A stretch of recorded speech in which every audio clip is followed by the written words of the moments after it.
Lo hemos visto en compañía de nuestro primer invitado, que es el congresista Edward Málaga Trillo, al que saludo y agradezco por estar acá. Buenas tardes, Fernando. Gracias por la invitación. Usted tiene mucho que ver porque usted es el que promovió infatigablemente la moción de vacancia presidencial que debía ser votada el 7 de diciembre durante la tarde, pero los acontecimientos se precipitaron. ¿Cómo juzga ahora al hombre que vimos en la presidencia, que lo vimos hablando desde la prisión? Tú mismo lo has dicho, Fernando, hay una pobreza de argumentos tremenda, hay una falta de espíritu, de coraje, de ética. A mí me sorprende que un presidente no sea la persona valerosa, sino sea más bien una persona cobarde, que se esconde detrás de victimizaciones, y no esperamos en realidad mucho más del señor Castillo porque eso es lo que ha demostrado. Entonces está en el lugar donde debe estar y la prisión es lo que le corresponde. Ahora, respecto a cómo se han dado las cosas y mi rol en esto, pues efectivamente promovimos una tercera moción de vacancia porque consideramos que era lo correcto. Hemos sustentado esa moción de vacancia con 200 páginas. Seguimos el 103 páginas que las leí cuidadosamente, pero que no sirvió de nada la lectura porque finalmente los argumentos fueron otros. No es que no sirvió de nada, porque, a ver, esta reacción del expresidente Castillo, de esta sobrereacción de dar este golpe de Estado, se da momentos antes o horas antes de que fuese votada esta tercera moción de vacancia. Entonces, decir que no hay relación entre la moción de vacancia, la tercera, no, pero lo que y la quiero decir decisión del es presidente... que no se votó la vacancia en función de los argumentos que ustedes habían cuidadosamente elaborado. Pero que no sirvió, eso sí te lo discuto, porque sirvió definitivamente plantarle cara al presidente o a este expresidente por tantos meses exponiendo los argumentos de corrupción, de incapacidad, de inmoralidad, de faltas éticas, de todo lo que ya sabemos, porque eso fue lo que desencadenó el desenlace final del 7 de diciembre. Habría que preguntarse a todos aquellos, habría que preguntarle a todos aquellos que dicen, pero no tenían los votos, etcétera. Entonces, ¿por qué el expresidente dio este paso, ¿no? ¿Y cuál es su hipótesis? ¿Él sabía que usted había conseguido el número de votos necesarios? A mí me parece evidente, si no, ¿por qué? Porque llegar en la tarde a la votación, si es que él estaba seguro de que no teníamos los votos, significaba simplemente que iba a dar su defensa, se iba a votar, íbamos a perder en el Congreso y él iba a seguir siendo presidente de la República. No hay otra explicación, Fernando, que él haya sentido la certeza o se haya enterado de que no contaba con los votos suficientes para salir airoso de esta moción de vacancia. ¿Y no será que lo han engañado y le han dicho, no, ya está completamente seguro que hay los votos para vacarlo, haga algo, señor Castillo? Betsy Chávez, Aníbal Torres, algún cabeza caliente. ¿Qué interés tendrían ellos en favorecer esto y qué obtendrían de beneficio? Pero yo no veo ninguna... Parece que han sido cómplices, ¿no? O sea, ¿engañarlo para qué, Fernando? ¿Engañarlo para qué? ¿Qué ganan ellos con engañarlo? Precipitarlo, como Judas ¿Para intentó qué? ¿Para ellos asumir Jesús? El poder? ¿Para qué? O sea, ellos están en el mismo problema que él, ahora están denunciados. Yo no veo absolutamente... O sea, sería una decisión totalmente falta de visión, falta de inteligencia. Engañar a su propio presidente de quien sacaban tajadas y ventajas me parece realmente poco inteligente. No creo que haya sido ese el móvil. Yo creo que más bien había una convicción o un temor muy alto. De repente ellos tenían un límite, decían, bueno, necesita 87 votos. De repente, si tenemos la certeza de 85, es muy peligroso. Si llegamos a un cierto límite, damos el golpe de Estado. Eso no lo puedo saber. Lo que yo sí sé, desde mi perspectiva, desde que trabajamos este acercamiento individual a todos los congresistas, es que superábamos el número de 87. Nunca se podrá demostrar, pero ese es el trabajo que hicimos. No, porque no sabemos cómo se vota. Finalmente hemos visto muchas personas que dicen una cosa y se tiran para atrás. Quien no parece creer que los votos estaban reunidos es el ministro Salas, que ayer nos dijo acá, el exministro Alejandro Salas, ¿no?, que él le reprochó a Castillo, naturalmente, la decisión sobre el golpe y haberla tomado en función de esa idea errada, según Salas. ¿Cómo sabe el exministro Salas cuál es el número de votos a favor o en contra? No, nadie lo sabe, ¿no? ¿Cómo lo saben los opinólogos? ¿Cómo lo saben los exministros, los congresistas que estaban junto al presidente? Ninguno de ellos fue a pedir votos. Ellos mandan asesores, mandan contactos a preguntar entre los asesores, los congresistas, oye, ¿cómo va a votar tu congresista? Y se dan una idea aproximada. Pero quien realmente ha hablado con los congresistas hemos sido los que hemos promovido la moción de vacancia, yo principalmente. Entonces, yo tengo una dirección... que más de 87 colegas le han prometido votar a favor de la vacancia. Prometido no, pero tener una postura a favor de la vacancia, sí. Ya. Más de 90, te puedo decir. Más de 90. Sí. Bueno. Ahora, uno recibe esa información de mano de boca directa de los colegas, y dice, bueno, vamos a ver finalmente, como tú dices, si realmente todos ellos votan a favor o no, pero el número con el que contábamos, los apoyos expresados, iban por encima del límite. Por encima del número 87, sí. Bueno, son cosas de hace 3 meses. El señor Castillo sabrá el jueves próximo. Estamos viendo en la televisión todavía imágenes del señor Castillo junto a su abogado, Pachas, que sigue jurando que es una persona de la inocencia prístina, tal como lo declaró también a la salida de esta sesión. Si pensamos en el Congreso de hoy, 3 meses después, ¿cómo ha vivido usted toda esta turbulencia en relación al bufete, a los contratos? Bueno, esa turbulencia. Esa turbulencia. Sí, porque usted es un congresista y tiene que ser testigo de las cosas que pasan. Yo creo que hay que ver las cosas en contexto, Fernando. Hay 2 tipos de turbulencias. Primero ha sido la violencia que ha vivido el país, que obviamente nos ha tocado directamente como poder, porque es una reacción a la vacancia, es una reacción a la salida del señor Castillo del poder, y ha sido una reacción en parte, la parte violentista, extremista, preparada con antelación. No hablo de la protesta legítima ni pacífica.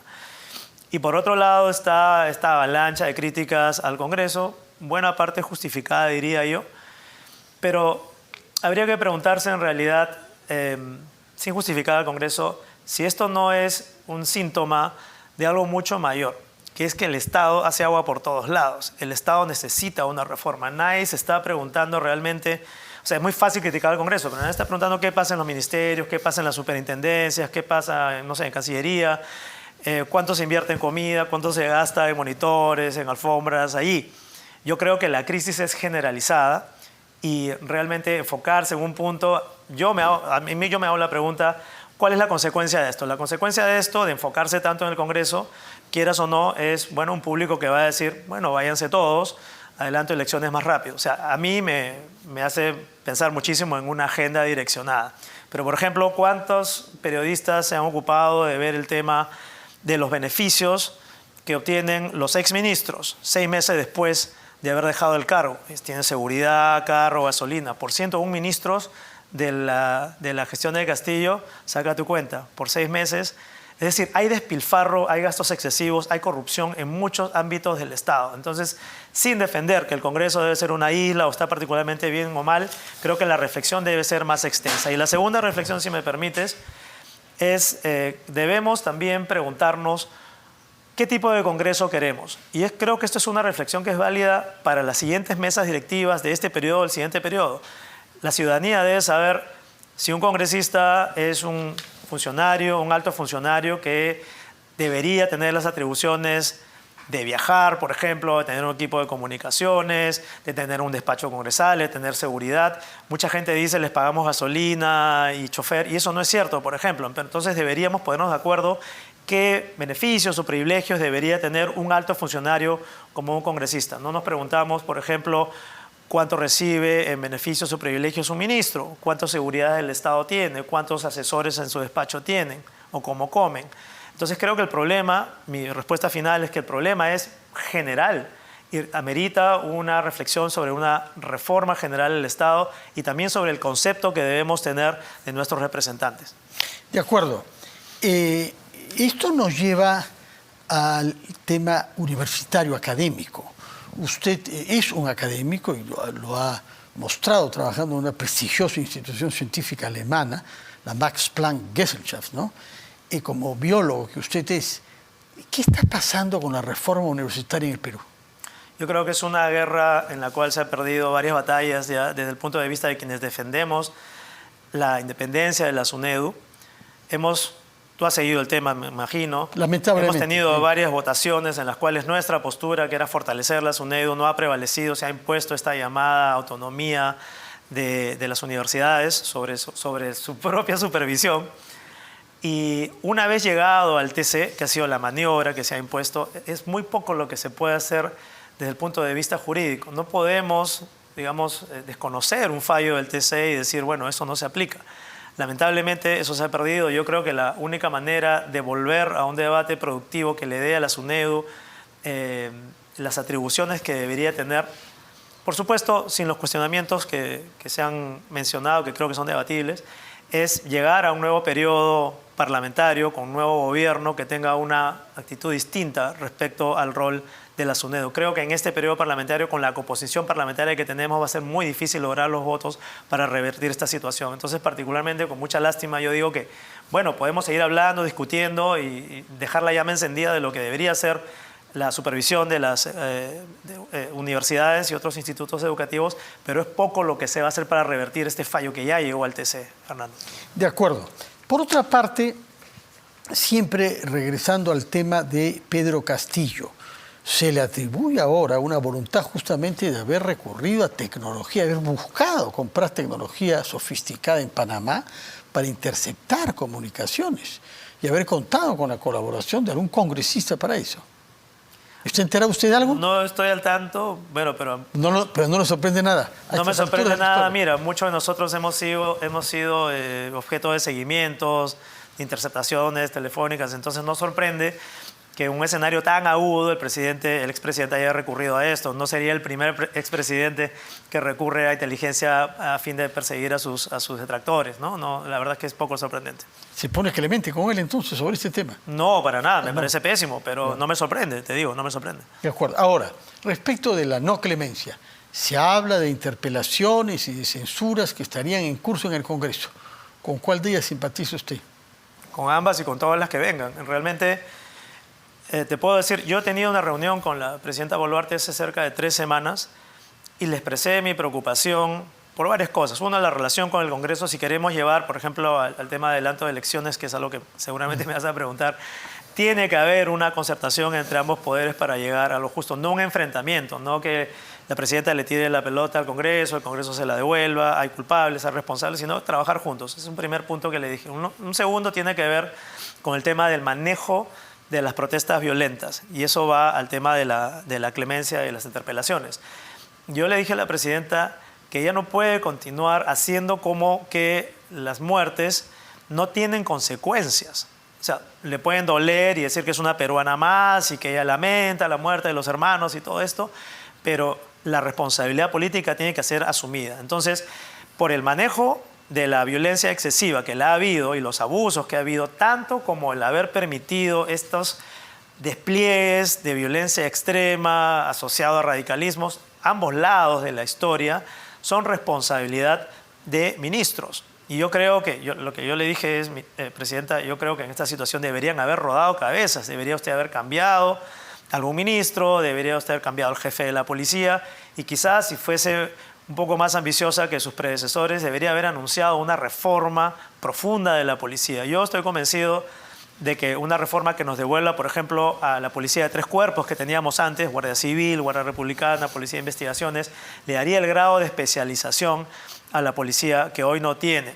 También están pobremente entrenados, capacitados, la logística es pésima y yo creo que todo eso es parte de una reforma que le debe dar el lugar a la policía. ¿Qué le contestó la presidenta cuando usted le dijo eso? Tomó nota, me dijo que no era fácil, adoptar el reto de la reforma y ahí lo dejó, no hubo más discusión.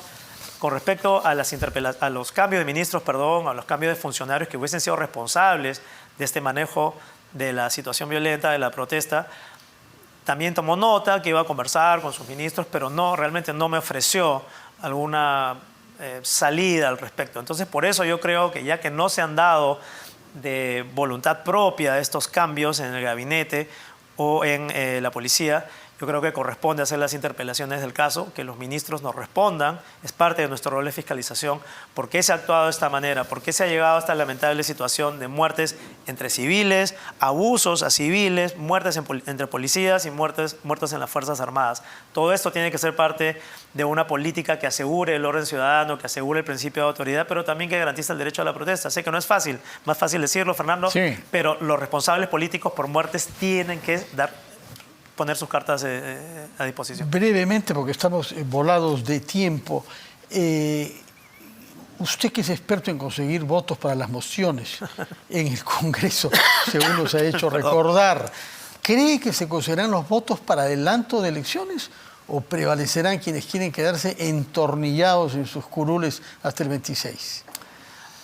A ver, voy a discrepar contigo en eso de quedarse entornillados. Bueno, pero... Porque yo creo que el principal obstáculo es lograr ponerse de acuerdo. Cada quien pone sus condiciones. Yo también he propuesto que el adelanto debe estar vinculado a reformas.